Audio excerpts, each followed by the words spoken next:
everyone, welcome back to my channel and Medihum 98. So today in this video we are discuss about a new topic, cardiomyopathy.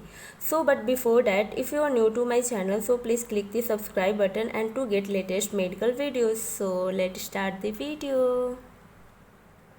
So firstly we are discuss about the introduction of the cardiomyopathy. So cardio means heart, myo means muscles, pathy means disease. Thus cardiomyopathy is the disease of the heart muscles which become enlarged and abnormally thick and ridged.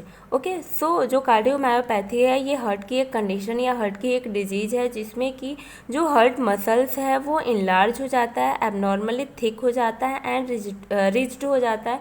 साथ ही साथ जो heart muscles की tone है वो भी damage हो जाती है, जिसकी वजह से हार्ट की या जो ब्लड पंप करने की कैपेबिलिटी होती है या एबिलिटी है वो रिड्यूस हो जाती है।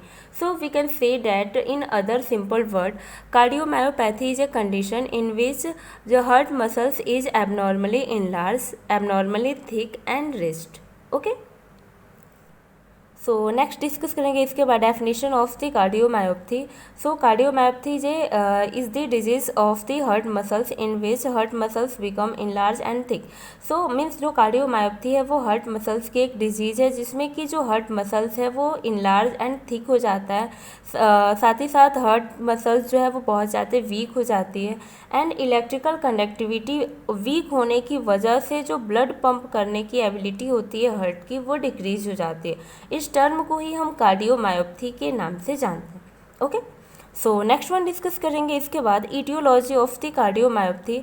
सो फर्स्ट इसका इटियोलॉजी है इडियोपैथिक. इडियोपैथिक यानी कि अननोन कॉज है, इसका कोई मेन कॉज को आइडेंटिफाई अभी तक नहीं किया गया जिसकी वजह से ये पता हो पाए कि कार्डियोमायोपैथी का मेन कॉज क्या है. बट इसकी कुछ अदर कॉजेज होते हैं like long term high BP का होना, हार्ट वॉल्व प्रॉब्लम का होना, एक्सेसिव यूज ऑफ अल्कोहल यानी कि पर्सन के अंदर अगर बैड हैबिट वगैरह है तो उसकी वजह से भी चांसेस रहते हैं, या उस पर्सन के अंदर प्राइमरी एबनॉर्मेलिटी ऑफ मायोकार्डियम यानी मायोकार्डियम में पहले से कोई प्रॉब्लम या उसके अंदर कोई एबनॉर्मेलिटी है तो उसकी वजह से भी कार्डियोमायोपैथी होने के चांसेस बने रहते हैं. Okay. So next one discuss करेंगे इसके बाद हम क्लासिफिकेशंस ऑफ कार्डियोमायोपैथी.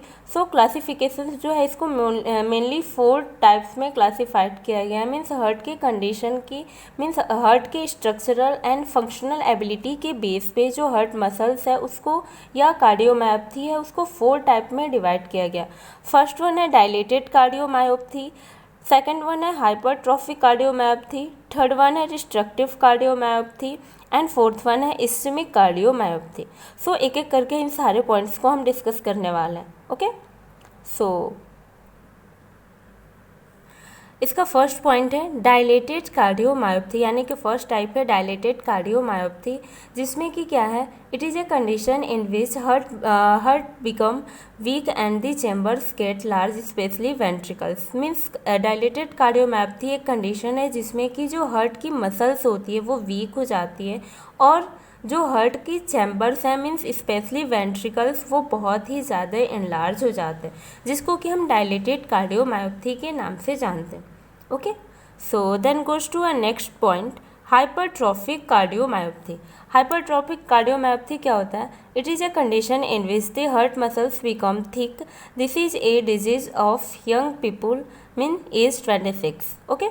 सो जो हाइपरट्रॉपिक कार्डियोमायोपैथी है ये एक कंडीशन है जिसमें कि हार्ट की जो मसल्स होती है वो थिक तो होती है, बट ये जो कंडीशन है वो ज़्यादातर younger people means age of 26 यानी 26 अंडर के जो एज ग्रुप के पर्सन होते हैं उसमें हाइपरट्रॉफिक कार्डियोमायोपैथी सिनअप होता है. Okay. So then goes to a next point, restrictive cardiomyopathy. So in this type of condition in which the deposition of abnormal substance in myocardium. Means इस type के cardiomyopathy के condition में heart की myocardium layer में abnormal substance का deposition होने लगता है या जमाव होने लगता है, जिसकी वजह से रिस्ट्रक्टिव कार्डियोमायोपैथी की कंडीशन डेवलप होती है. Okay. So next one ischaemic cardiomyopathy. Ischaemic cardiomyopathy क्या है? In this type of condition in which heart ability to pump blood decrease because the heart main pumping chamber left ventricles is enlarged, dilated and weak. ठीक है. Means इस conditions में क्या होता है कि जो हार्ट की मसल्स होती है या जो ब्लड पंप करने की एबिलिटी है ब्लड की, वो डिक्रीज हो जाती है, क्योंकि जो हार्ट की मसल्स है यानी कि जो पंपिंग करने वाले जो वेंट्रिकल्स है या जो लेफ्ट वेंट्रिकल्स है वो इनलार्ज हो जाते हैं, डायलेटेड हो जाते हैं एंड वीक हो जाते हैं, जिसकी वजह से हार्ट की पंपिंग कैपेबिलिटी जो होती है वो डिक्रीज आउट हो जाती है। उस टर्म को ही हम इस्केमिक कार्डियोमायोपैथी के नाम से जानते हैं। ओके, सो नेक्स्ट हम इसके बाद डिस्कस करने वाले हैं sign and symptoms of the cardiomyopathy. Sign and symptoms में फर्स्टली सीन आउट होता है ब्रीथलेसनेस विथ एक्सर्शन और even at the rest. Means जो पर्सन है वो ब्रीथिंग डिफ़िकल्टी, अगर हम कहें तो ब्रीथिंग डिफ़िकल्टी अगर होगा जब वो रेस्ट करता है, ठीक है, या स्लीपिंग पोजीशन में जाता है या किसी तरीके के छोटे मोटे स्मॉल वर्क करता है, तो उस टाइम जो पर्सन है उसके अंदर ब्रीथलेसनेस जैसी प्रॉब्लम अपीयर हो जाती है। साथ ही साथ जो पर्सन है उसके लेग, एंकल एंड फीट में या लोअर लिम्ब में स्वेलिंग जैसी कंडीशन या स्वेलिंग जैसे सिम्टम्स या साइन सीन अप होते हैं। ओके, इसके अलावा जो पर्सन है उसके bloating of the abdomen due to fluid buildup, ठीक है, यानी कि एब्डोमेन में फ्लूइड के होने की वजह से या बिल्डअप होने की वजह से ब्लोटिंग जैसी कंडीशन मतलब अपीयर हो जाती है। ब्लोटिंग का मीन्स होता है पेट का full. Okay, so next one है इसके बाद फैटिंग होना यानी थकान होना, हार्ट बीट का इरेगुलर होना, डिजनेस या हेडेक एंड फैंटिंग जैसी कंडीशन भी बना रहना। इसके बाद है पाल्पिटेशन यानी कि एबनॉर्मली हार्ट रिदम जो है या इलेक्ट्रिकल एक्टिविटी है या हार्ट की रिदम है वो एबनॉर्मल हो जाता है। इसके अलावा जो पर्सन है उसके अंदर सिंकोप जैसी कंडीशन भी बनी रहती है। सिंकोप यानी कि loss of consciousness. Okay, so next discuss करेंगे इसके बाद pathophysiology of the cardiomyopathy. So firstly myocytic injury, myocytic यानी कि हार्ट के मायोकार्डियम लेयर का या हार्ट की मसल्स का इंजर्ड होना। अगर हार्ट की मसल्स इंजर्ड हो रही है तो उसकी वजह से हार्ट की कॉन्ट्रैक्टिलिटी डिक्रीज होगी, साथ ही साथ स्ट्रोक वॉल्यूम उसकी वजह से डिक्रीज होगा। अगर स्ट्रोक वॉल्यूम डिक्रीज हो रहा है तो उसकी वजह से वेंट्रिकुलर फंक्शंस इंक्रीज करेंगे या वेंट्रिकुलर प्रेशर इंक्रीज करेगा, या कार्डियक आउटपुट है उसके साथ साथ कार्डियक आउटपुट डिक्रीज आउट होगा। अगर ये दोनों कंडीशंस अपीयर हो गई तो उसकी वजह से सिंपैथेटिक नर्वस सिस्टम स्टिमुलेशन होगा, जिसकी वजह से राइट एट्रियम एक्टिवेट हो जाएगा एंड बॉडी के अंदर या हार्ट के अंदर सोडियम एंड H2O का रिटेंशन होने लगेगा, जिसकी वजह से हार्ट के ऊपर एक्स्ट्रा ओवरलोड यानी वर्कलोड इंक्रीज करेगा। अगर वर्कलोड इंक्रीज कर रहा है तो उसकी वजह से हार्ट फेलियर की कंडीशन डेवलप होगी, जिसकी वजह से उस पर्सन के अंदर कार्डियोमायोपैथी जैसी कंडीशन डेवलप हो जाती है। ओके, सो नेक्स्ट डिस्कस करेंगे इसके बाद diagnosis of the cardiomyopathy. So diagnosis में कॉमन डायग्नोसिस है हिस्ट्री टेकिंग, फिजिकल एग्जामिनेशन करना। अगर उसका हम फिजिकल एग्जामिनेशन कर रहे हैं तो उस दौरान उसके लोअर लिम्ब में एडिमा या स्वेलिंग जैसी कंडीशन सीन अप होगी। ओके, सो साथ ही साथ जब पर्सन है उसके अंदर ब्लड टेस्ट भी हम डन करेंगे, chest xray, ECG, echocardiogram, angiography, ABG analysis and CT scan, ठीक है। यानी इस तरीके के डायग्नोसिस, इन सारे पॉइंट्स को हमने नेक्स्ट वीडियो में डिस्कस किया है, उसका लिंक मैं इसके डिस्क्रिप्शन में दे दूँगी एंड जो ABG एनालिसिस की वीडियो है ये इसके नेक्स्ट वीडियो में आएगी। ओके, सो नेक्स्ट पॉइंट इसके बाद स्टार्ट करते हैं।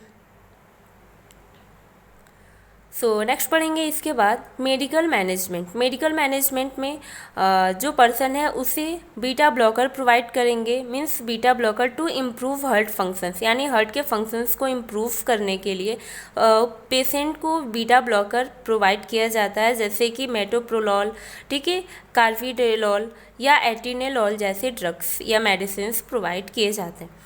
इसके अलावा AC इनहिबिटर्स प्रोवाइड करेंगे जो कि पंपिंग कैपेबिलिटी को इंक्रीज करता है या इम्प्रूव करता है, ठीक है। जैसे कि ड्रग्स कुछ हैं रेमिप्रिल, ठीक है, कैप्टोप्रिल या एनालोप्रिल जैसी ड्रग्स का यूज़ किया जाता है। इसके अलावा एंटीकोगुलेंट मेडिकेशंस प्रोवाइड करेंगे, डायूरेटिक्स या एंटी रिदमिक ड्रग्स भी प्रोवाइड करेंगे, डिजिटलिस या डाइगोजिन जैसे ड्रग्स का भी यूज़ करते हैं जो कि जो हार्ट मसल्स की स्ट्रेंथ होती है उसको वो इंक्रीज़ करते हैं, जिसकी वजह से कॉन्ट्रैक्शन नॉर्मल वे में हो जाता है।